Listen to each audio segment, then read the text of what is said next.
Welcome to Welcome Shade in to the Shade in City. the City. I'm Treese.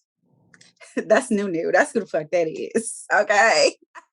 It's, Shade Squad. It's the birthday is coming up. Okay. So I had to get myself together, give y'all a little something for Flirty Six. You know what I'm saying? So, yeah. And by the way, just saying, if you want to send some early birthday gifts, it's not till the 6th, but if you want to hit that Cashapp, I won't deny it. Okay. I am Chanel. I am like she got me on this. It's Nels. Look. This is Nels, y'all. Right. And we're Shade in the City. So thank you so much for joining us for another review of Ready to Love. And can I honestly say, I was on Twitter live tweeting as I like to do. I haven't had the time to do it in a long time. But I have to agree with my Twitter folks. This is probably one of the best episodes so far. It got a little messy, but we like a little mess. But I really did enjoy it. And I'm ready to get into it and get shady, y'all. So let's do it.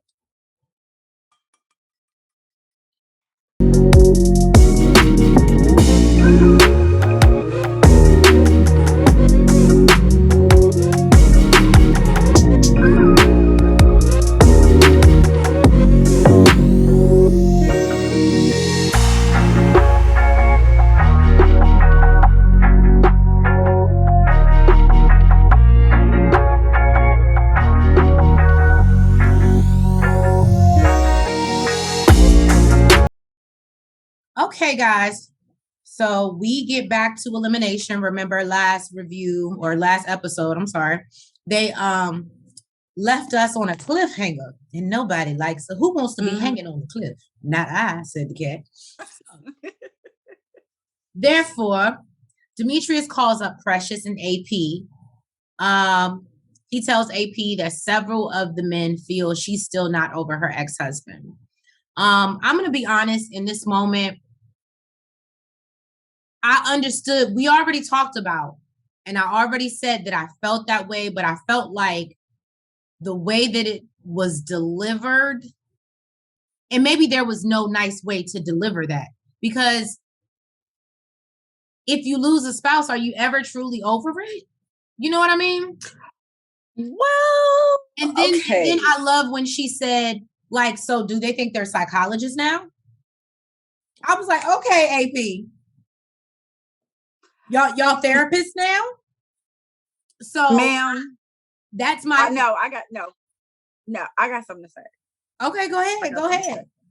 So I feel like he delivered it as gentle as possible. He said, we feel like you have unresolved feelings for, your husband, your deceased husband, right? And it's not about having the unresolved feelings. It's about the consistent reminders. That and you healing from it. And they're clearly not therapists, honey, but clearly you need one. Okay? You need to go sit down with someone, because just like women don't talk about their exes, they don't go out on dates and talk about their exes and, oh yeah, that's what my ex used to do and da-da-da-da-da. Okay, that's a very good point. You're constantly bringing up your deceased husband. And it's okay to not be over it. From what I understand, or from what I gathered, he was a great man. He was a great husband, because she talks high of him, right? Yeah. But you're just not ready to love. Or right? Not even not that. Okay. I'll say what I want to say after we continue. So then we get to Precious. Demetrius tells Precious, and even this wording, he says the men see her vulnerability. However, they feel she's too into the nightlife. Well, listen to me. Okay. I think that he used that wording because it depends on what you consider nightlife. Okay. Good point. He didn't want to say, the men think like you loose or you out there or you a hoe, and you know what I'm saying? It depends on what you consider to be nightlife. Now, most people are going to think clubbing, partying, hanging out, but that's not what he said. He said nightlife. And what comes out at night?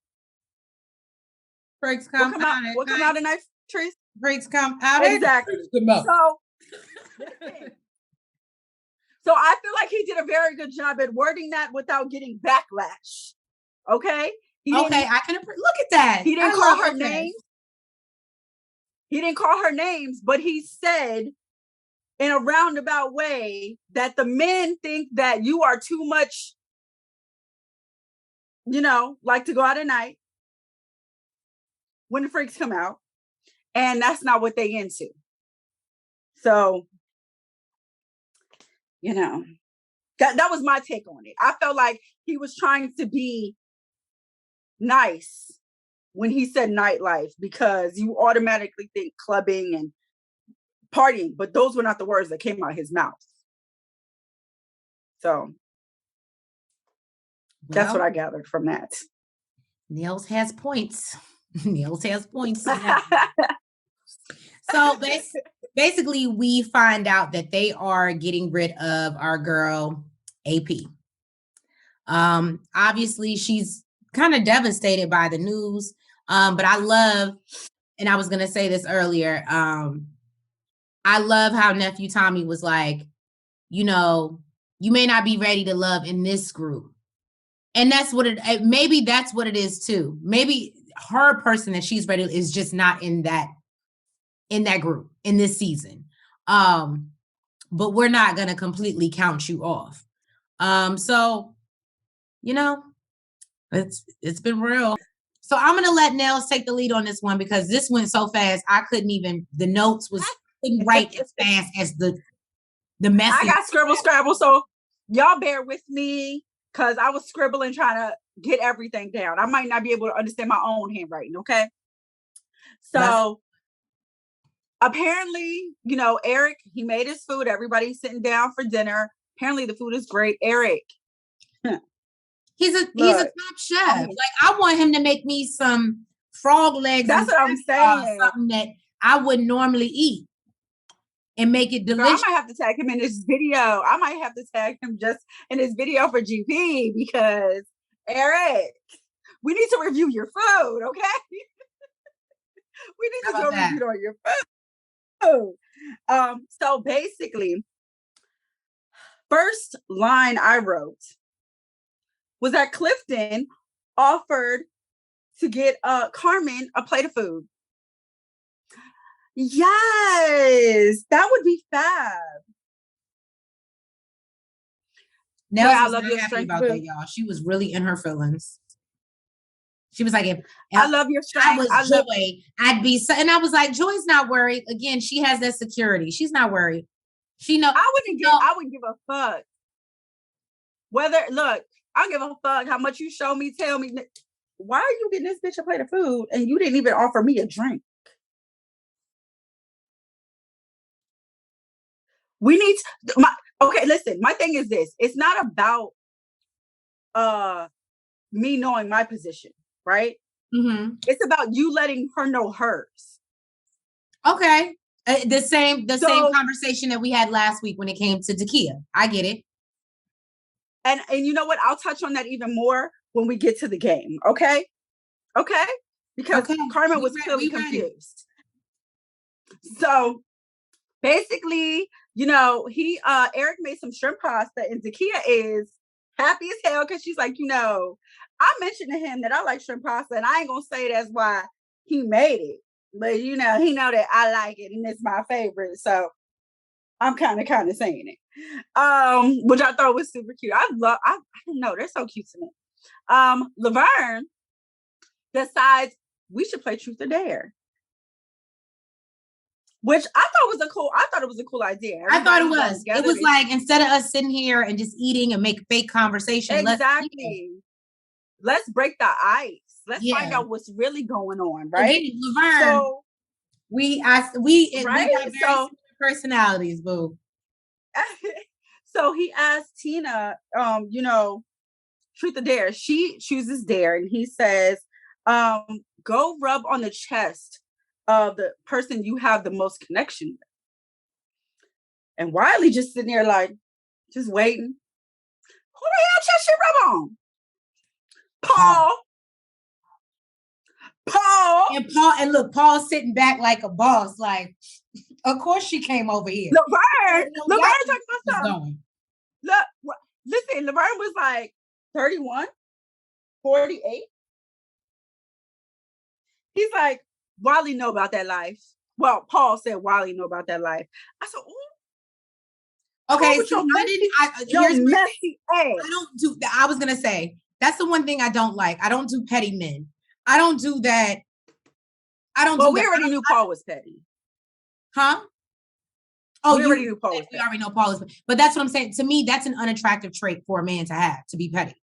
Yeah, I don't like stuff like that. But even Wiley, I love Wiley was like, you know what? And when he said it in the confessional, he said, yes, I'm younger. He said, but sometimes maturity ain't got nothing to do with age. And that's not a lie.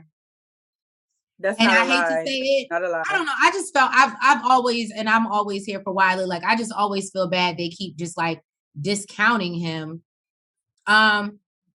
because of his age, and he's clearly showing a level of maturity. Why is it okay for Tina to be here at 31 and she be ready to love, but you won't take a man who's 32 and is out here telling you, I want kids, I want a family, like I want the whole thing, and that's what I'm here for, and nobody takes him serious. It just kind of blows me, but go ahead, continue. So then they ask Joy, truth or dare. I'm not surprised that Joy picked dare. Okay. It's Joy, right? So they tell her to go kiss the man that you have the best connection with. Joy booked it, okay? Around that goddamn But y'all didn't know. And Joy, did you used to run track? Because that's what it was giving. Look, I saw smoke fly up behind her ass on road runner ass, right? I said, I am not mad at Joy. She ran. She hit that 40-yard dash. Grabbed her nigga and kissed him. She kissed Clifton. Now, the only thing, now I'm going to touch on it, okay? The only thing that I was saying was, in this moment, Carmen was confused. And I feel like had he let it be known that, yes, I like you, I have a connection with you, but this is my top bitch. This is my top tier. Yeah. Okay. There would have been no confusion. Right? My thing is not that, yes, we have a connection and we good and da-da-da-da. That's great. But you're my number one and I'm your number one. Right? We know it. Why other motherfuckers don't know? Why we can't let other motherfuckers know? If anything, you want to offer a bitch a plate, nigga, serve me first. That's all I'm saying. No, and look, when you say it like that, because, you know, people can just be being nice or being helpful or whatever. But I get what you're saying. If you're going to serve somebody, make sure I'm first. Until we make it official, nigga, where you're only serving me. Okay. If you want to serve another bitch, that's fine. Just let her know where the fuck she stands. That's it. That's all I'm saying. But there's levels to this. Exactly. And I should be number one. Point blank period. Right. I'm mad at that. So what I liked was, you know, basically Joy was like, you know, she was like, I kissed his ass. She was like, he ain't gonna forget it, and nobody at the table is gonna forget it. And I think she's right, because Carmen was a kiss. Carmen was in her motherfucking feelings. And that's what I'm saying. She had to let it be known. She's number one. I don't like that shit. The fuck? I don't like that shit. Nigga, you let it be known. So here we go. So look, I told y'all I can't really read my fucking notes because I scribbled. Oh, okay. So then they asked Carmen, and Carmen, she said truth. And the question was, is there someone here you are genuinely interested in? I didn't really catch the rest. She was or I don't remember. But basically, she did say yes. She didn't give an answer. I think what they wanted was who. What they should have said was, if you're genuinely interested in someone here, and if so, who. But yes, all she had to say was yes. She was like, yes, there's someone here I'm genuinely interested in. The fuck? Y'all don't know how to ask questions. Y'all can't ask yes or no questions. The fuck? Hello? The fuck? So Sabrina is asked truth or dare. She picks dare, and she is told to nibble on the ear of the person she has the most connection with. Now everybody is sitting in suspense, like, "Oh, Tori, come on, get over here, Tori." That I felt so bad in this moment for Tori. I felt so bad. I'm not gonna lie, I felt bad for Tori too, because it wasn't Tori. It was Demetrius. She went right over to Demetrius and nibbled on Demetrius' ear. Now, everyone was shocked. Everyone, including fucking Tori. Tori. Okay? Then Demetrius is asked truth or dare. And he has to kiss whoever. No, he has to walk up to the one he has the biggest connection with and kiss them wherever he wants. Of course, he goes to Sabrina. Yeah. And kisses to Sabrina. And Tori is fucking livid at this point. He was like, yo, I'm going to just pack my shit up. And he gets up and leaves the table, y'all. I felt bad for Tori. I felt bad for Tori. Because he was like, they're clearly talking more than I thought. I guess Tori thought that their connection was done and over with, which it did actually seem like. It seemed like they weren't really talking. Like it was dying off. It did seem like that. But then I guess they reconnected when Demetrius pulled her to the side. And they spoke outside. But I felt bad for Tori. I felt bad. Blindsided. Okay, hats off to Precious and Joy for setting up this cute little date at Zava Zone, because you've given me a birthday activity idea. So thank you, ladies. I love it. So they're at Zava Zone, which looks like this really cool kind of / adult playground. She called it an adult jungle gym, is what she called it. I'm here with it. And it looks like, as far as the men, they invited Wiley, Clifton, and Demetrius. Yes. Wiley was definitely not dressed for the occasion at all. It looked like, so he has on jeans, as you can see here. It looked like he had on boots trying to go across. I wonder, do they let you go like with just like socks on? I'm guessing maybe not. But he had on boots. He said his little, I don't want to say little. That's X that. Don't listen to that, y'all. Okay. He said his situation, he trying to fix his situation is what he said. But I thought it was cute. Joy is kind of, trying to do the obstacle course on her own. Clifton came to help her. Good job, Clifton. Although you should have got her plate of food first. But he came to help her, and she's like, I'm good. I'll let you know if I need something. When I need you, yeah. That's what I love Joy's energy. He's like, oh, okay. You don't need my help. And he turns around. She's like, Negro, I came over here for you, and now you leaving me? The hell? And he's just like, he turns around. Of course, he goes, back to help her, and then we see Demetrius and Precious having a conversation, and she's like, I want to show you, like, I'm not a club girl. Like, I want to prove to you that I'm not a club girl. I'm a professional woman. And this goes into what I was saying earlier. Demetrius said that he didn't actually think that, she's like a party girl. And I'll be honest, I didn't catch this the first time I watched it. Like I said, I think he meant something else by it. But, he's just like, it was just, he didn't know how important the social aspect was to her. And, she's just, he feels like basically she's trying to do damage control. And he doesn't believe that she's being genuine right now. You know, after the conversation that they had, after she was up to be eliminated. Chopping block, yeah. Exactly. So he feels like she's doing damage control, and I completely agree. I 100% agree. So then, and that's Joy what it gave me too. I hate to say that because I like Precious, but that's exactly what it gave me too. Was like, oh, and here's my thing.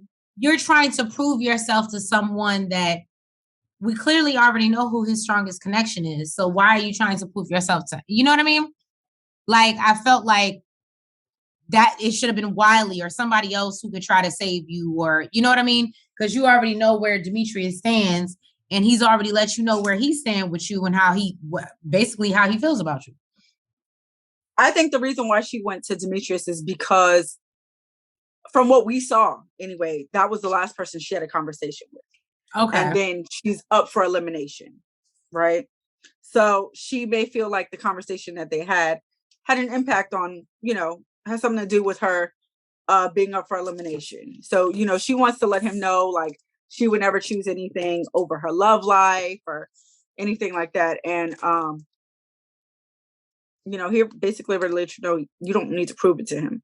For one, we all know where his interest is. Okay. Well, that's what I was saying. That's why I felt that way, Shade Squad. I'm not trying to crap on Precious at all. It's just the point that we already know Demetrius' love interest and the way that he played it. Like, you don't have to do all this for me. Like, you might want to be talking to basically that I was just the one that delivered the message is basically what he's saying.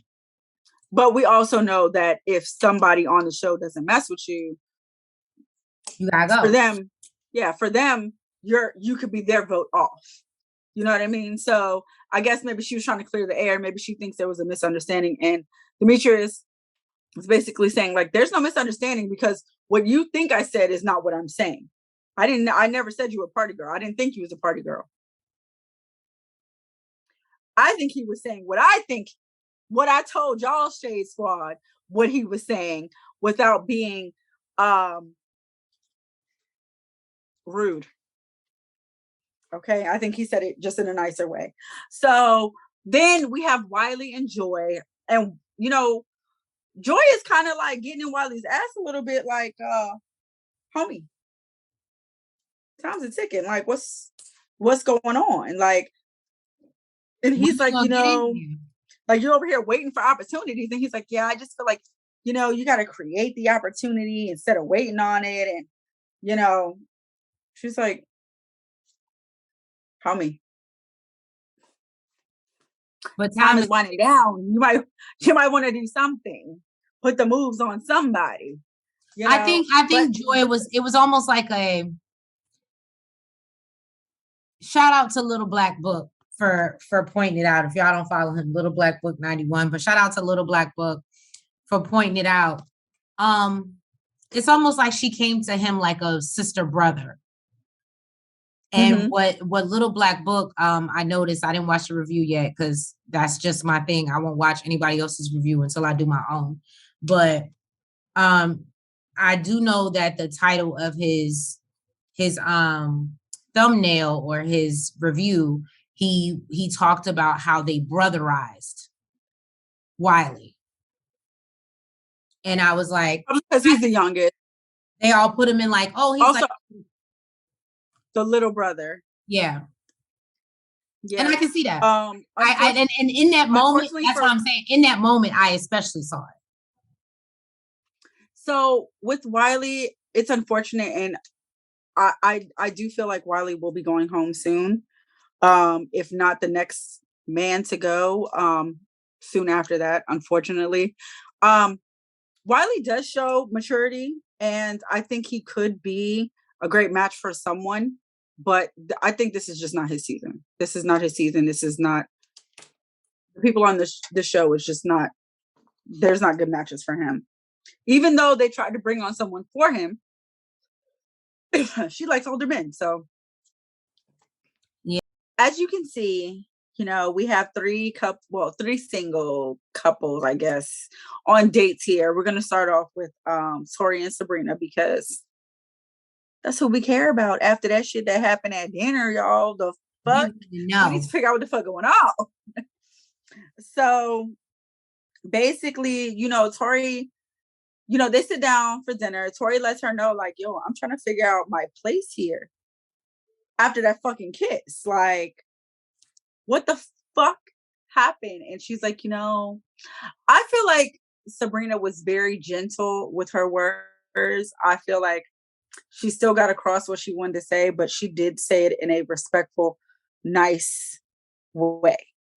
Right? She's like, I like that, we can sneak away like in a group of people where it's just us.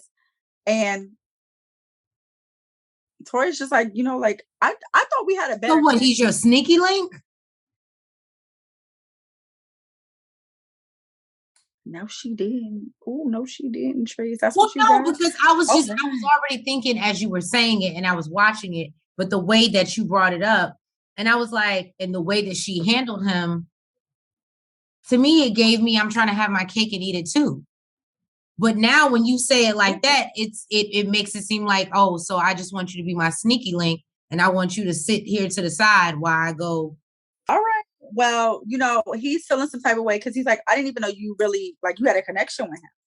Like, I didn't know you was feeling him like that. Like, I was shocked because, I was looking through rose-colored glasses, basically, is what he said. Like, I thought it was just us. And, so he's like, I would like you to say, like, who you're feeling more. Put that shit out on the table, bitch. Let me know who the fuck it is. And she's like, I really can't. I need you to have patience. She's like, I really can't say that, Tori. And that doesn't mean because I'm not saying it to you, that doesn't mean that I don't like what we're doing. It just means. But you know what? I like his response. He's like, this is not a long journey. And I'm not trying to play no guessing games. And he has a fucking point. Yes, we are on a journey. And you just showed me that you like this nigga more. You're feeling this nigga more. And you're telling me that I need to be patient.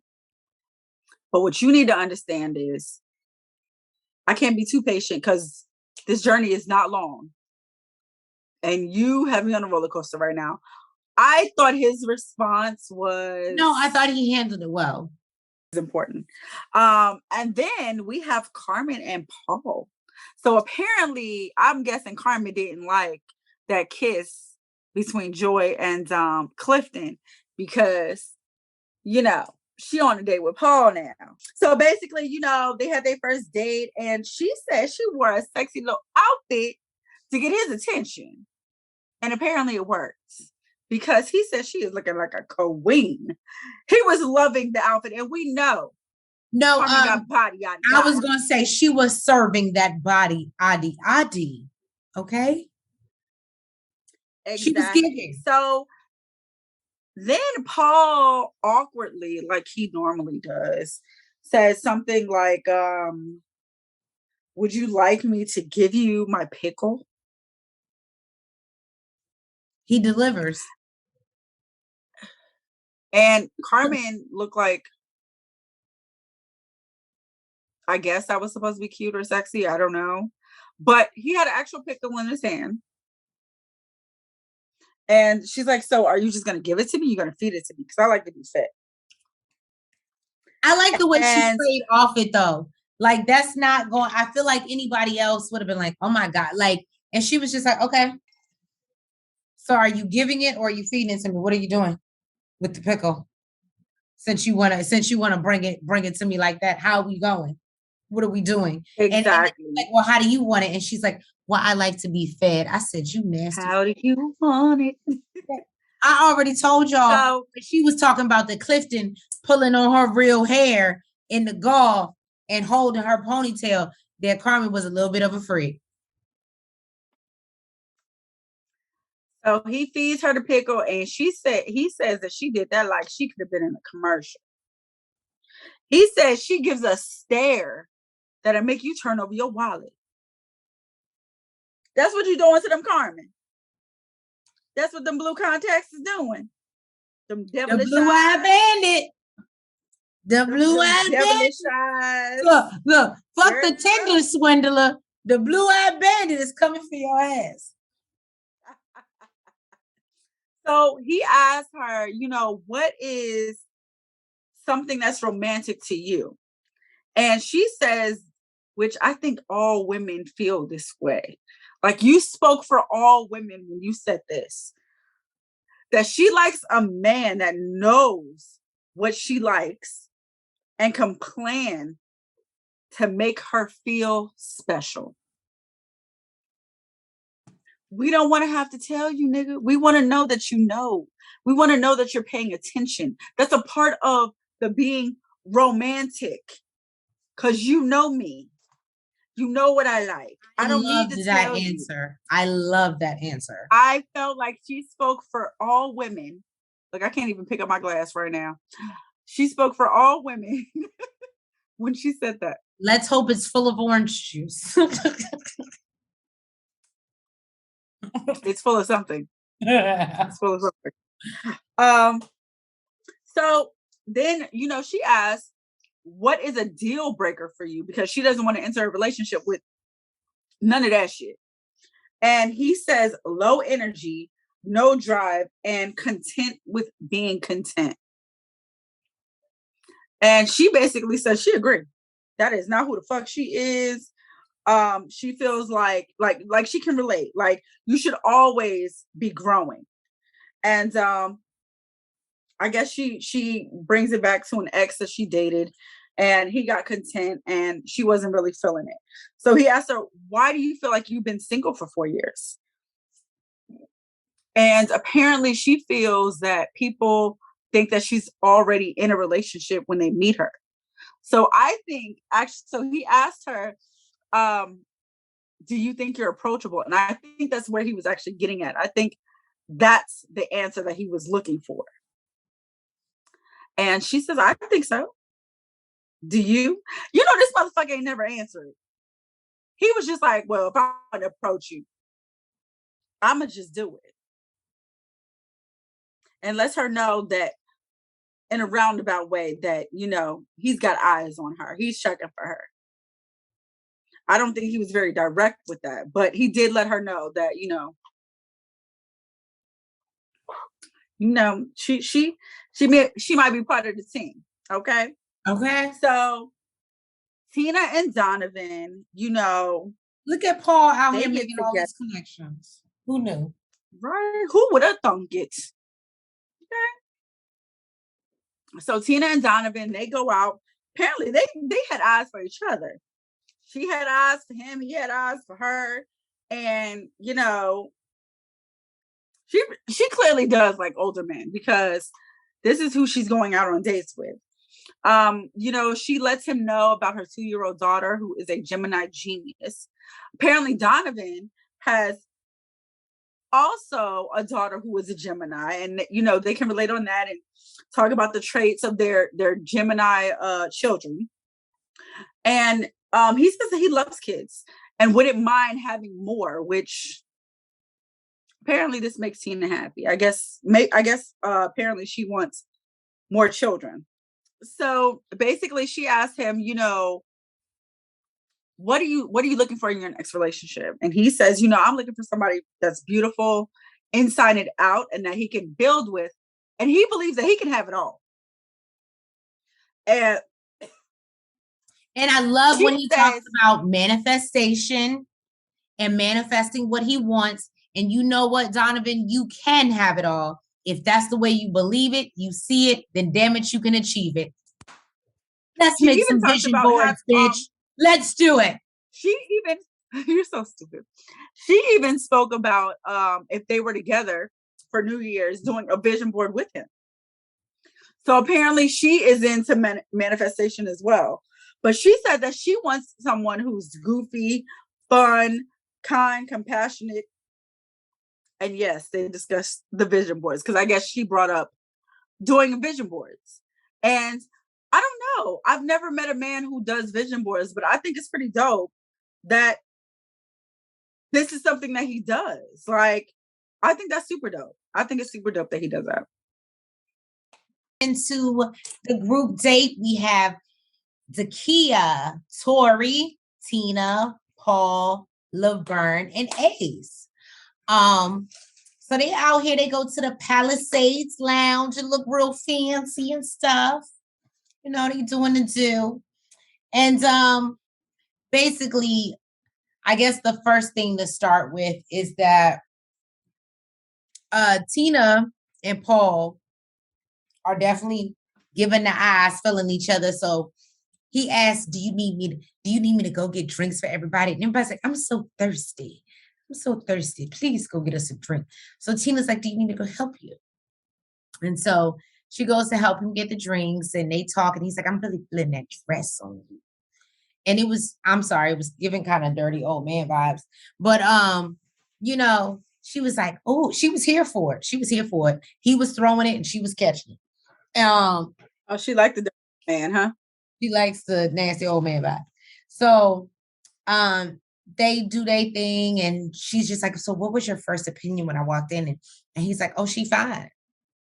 Oh, she fine. And I guess you can't have no other opinion because you didn't get to really have a conversation with each other, right? But yeah, I just thought it was, you know, okay, cute conversation. They're definitely giving, and she noticed there's a sexual energy or sexual chemistry, absolutely. So even though she may not be jumping in the bed, she realizes that it's there, which I can appreciate, and I guess it is there. Then we see Zakia asks Tori, they're sitting off and having a powwow. And she's like, you know, the other night when we played Truth or Dare, like, how did you feel about that? What were your thoughts? And basically Tori's like, you know, it made me discover some things. Maybe the connection's not as deep as I thought or as tight as I thought. And he tells us in the confessional, shout out to you, Tori. Maybe I need to get out here and make some other connections and stop being so worried about Sabrina because I realized that might be a little shaky. And I'm in here for love. I'm ready to find my person. I'm not mad at it, Tori. And he said he had to fall back a little bit. So I respected it. And then I'm sorry, this is my scene. Twitter, I know you're not here for it. I'm sorry. I love their connection. Ace and Laverne. Twitter, for whatever reason, is not here for Laverne. I like him. Shout out to Laverne for the follow. But yeah, in just their connection in general.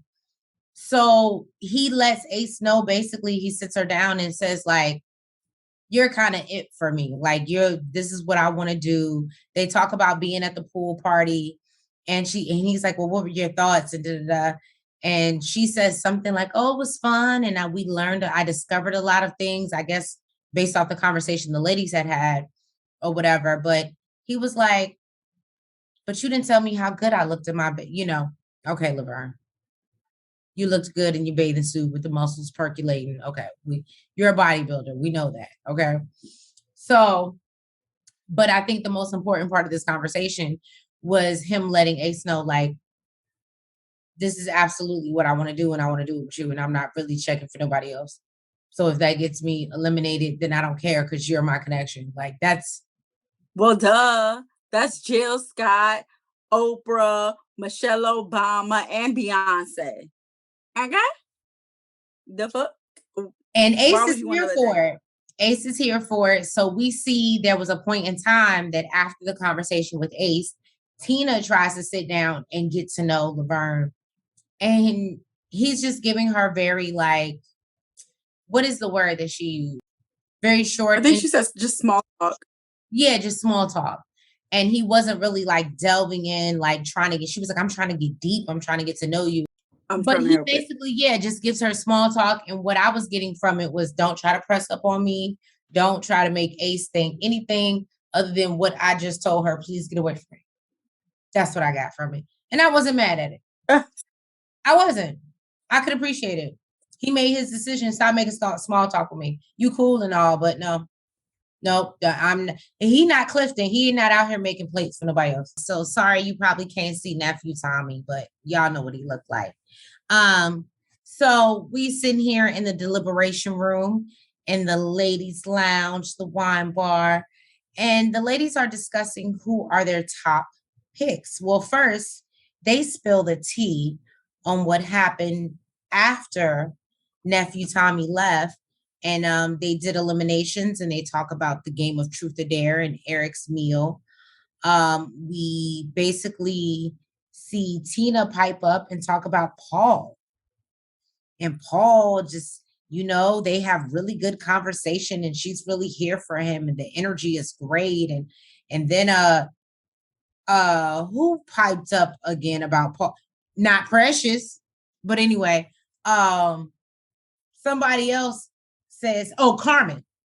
Carmen pipes up and says, yes, Paul gives a lot of sexual energy that I didn't know he had, and I'm here for it. And I was like, okay, girl, at least you know what it's challenging. At least you know what it's channeling, right? So you can't be mad at us for calling it out. At least you know what it is. All right, I'm here for you, Carmen.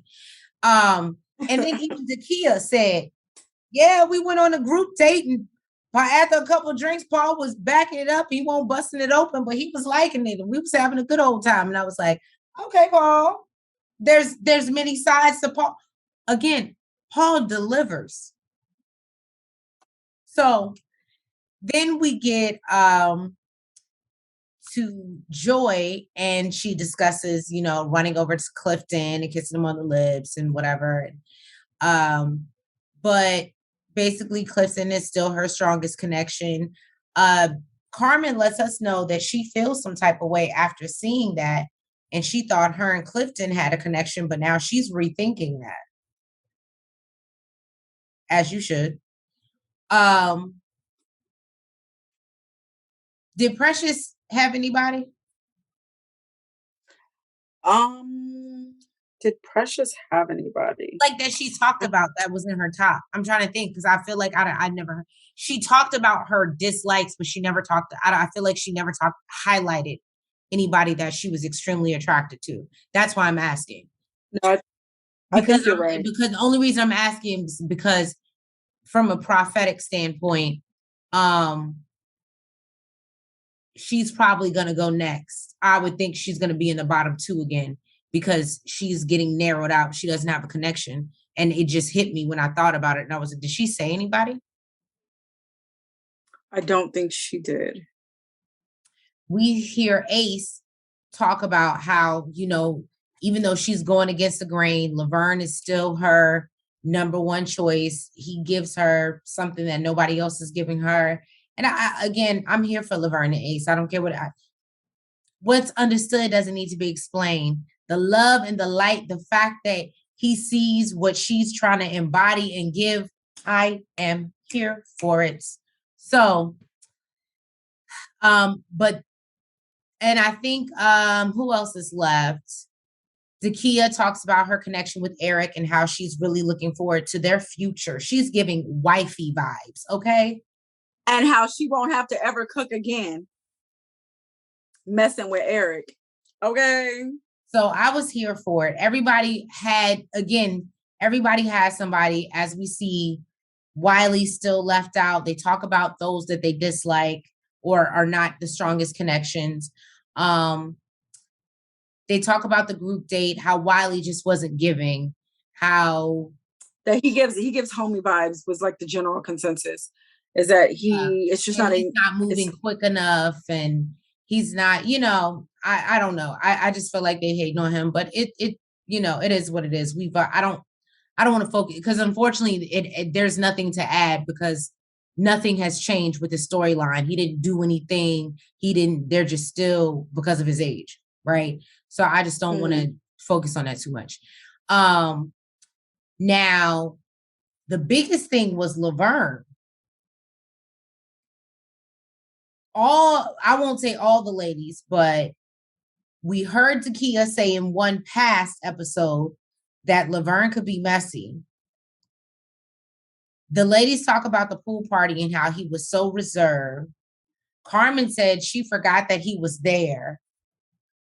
Joy kind of had a face, but really didn't say anything, but I did catch the face. And yeah, the only one that was really here for him was Ace. Everybody else was like, he's not giving anything. And if you're not going to be a part of the interaction and hang out and get to know people, then, why are you here? So, all right, y'all, it's elimination again. We got 2 eliminations in 1 episode. So we see Precious take out Laverne, and y'all, we thought Paul gave a read. I don't know if it was a read, but Laverne had some things to say. He had a rebuttal. And then we see Wiley and Dakia. Now, well, I guess we can get into Laverne first. Would you like to do it, Nels? Would you like to do it? Sure. So basically, Precious lets him know that, the women didn't really understand him, I guess. And they felt that him choosing the game of truth or dare was messy. Laverne is basically saying, I chose the game, but the questions and dares that you guys asked had nothing to do with me. I don't remember the term that she used after that, but he basically caved. But I don't feel like it was, I don't feel like it, okay, I don't want to feel like I'm being biased, right? I don't want to come off like I'm being biased with Laverne, right? Because I'm not. But I really don't see what he did wrong by asking to play a game of truth or dare. If you felt like it was messy and you didn't want to play, you could have opted out. I felt like it was, like we said, an icebreaker at the table. Exactly. Or someone could have suggested something else to play. I didn't feel like it was messy. Everybody came up with their own questions. Well, supposed to be responsible for other consenting adults. Yeah. So she lets him know that he, according to all the women, he comes across as guarded and sometimes a narcissist. I'm surprised he didn't interrupt her right then and there. And she's like, I'm not sure who you are or who you're trying to portray. She came strong. She came strong. Super strong. With this one. I don't even remember her giving it to him like that when I first watched it. And when I watched it again, I was like, damn, Precious. Yeah, he's like, I'm not trying to portray to be anyone. This is Laverne. I just don't trust y'all. Y'all haven't earned my trust. And she's like, oh, that's fear. And she went in. Okay. You would think that she offered to give a little something to Laverne and Laverne turned that shit down. Although it seemed kind of that way towards the end when she said, I need you to win me again. Win me back. Oh, win me back. And Laverne was like, bitch, please. I wasn't trying to win you in the first place. You ain't Beyonce, bitch. You ain't Jill Scott. You ain't Michelle. And I forgot that one. So then we have Wiley and Dakia. Basically, she asks him how he feels like the process is going. And he feels like, okay. And she's like, are you making your interests known? And this is a conversation Joy also, had with Wiley. And he says that he feels like he is, but she lets him know, you kind of give off the friend vibe. Like you're not.